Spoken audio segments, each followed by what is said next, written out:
I would see these music videos of these young African-American men who look like me. They have the cars, and they have the girls, and they have the gold chains, and they have the money. I'm like, that's what I want. Remi Adeleke was born to a wealthy Nigerian entrepreneur and his American wife.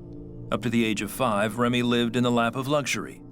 But when his father died unexpectedly, his mom moved Remi and his older brother to the Bronx and a life of poverty. But money wasn't the only thing he missed. For me to not have a father to affirm me, to guide me, and provide for me and my brother, I began to search out father figures. His mom was a Christian who took them to church and taught them to follow Jesus. Instead, Remi looked to street hustlers and rappers as his role models and his way out of poverty. I just wanted my life and my brother's life and my mother's life to be better than it was. As a young teen, he went from petty theft to selling drugs.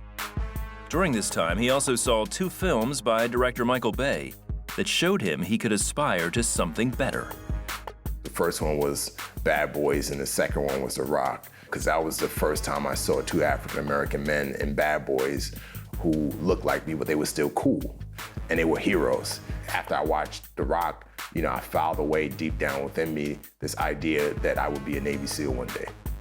But for a teenage dealer and scam artist making thousands, that dream seemed far out of reach. Chance of that happening is absolutely slim to none, right? And as time passed, that idea faded away. That is, until a drug dealer came into their home, threatening to kill Remi.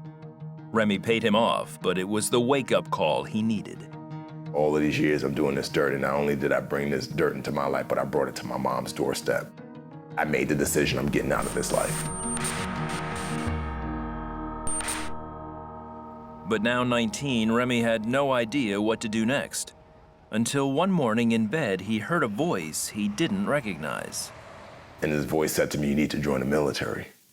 And I was like, what? Heck no, I'm not joining the military, absolutely not. And I popped up and I looked around and I said to myself, Remi, what else do you have? Remi joined the Navy and signed up to be a Navy SEAL. He passed the grueling training and earned his trident. Especially coming from the background I came from and now achieving what I achieved and graduating from SEAL training, probably the most elite military program on the face of this planet. I was just very, very prideful, especially because I had achieved greatness. But Remi still had an emptiness that needed to be filled. I was in the clubs every weekend, sleeping around, partying. You know, I was vulgar, combative. I was out of control. And I had a girlfriend at the time. You know, I cheated on her. I mean, I was just a bad dude towards her. And she wouldn't leave me. She stayed with me. And she would take me to church. During their relationship, Remi's team was sent to the Alaska wilderness for cold weather survival training. Alone on a hike, he again heard a voice, but this time, he knew who it was.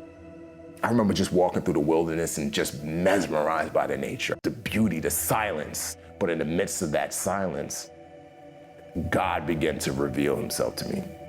God showed me what I had become. And I just remember feeling disgusted with what I saw. And I decided, you know what, I'm gonna fix myself. I'm gonna change myself. Once back on base, he called his girlfriend.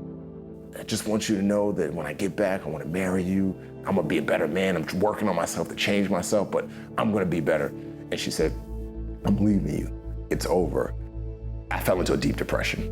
And I remember my brother told me, when you hit rock bottom, because it's gonna happen, cry out to Jesus. When you've tried everything and nothing's worked, cry out to Jesus. And I finally said, Jesus, I need your help.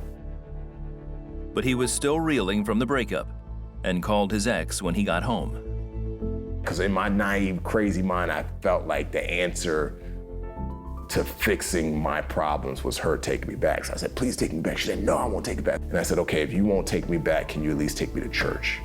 And then she paused, and then she said, okay, I won't take you back, but I'll take you to church.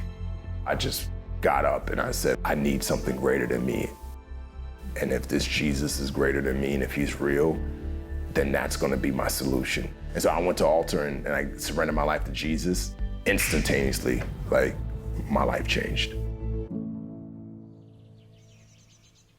Over the next 3 months, Remi let his Heavenly Father bring healing to his mind and soul.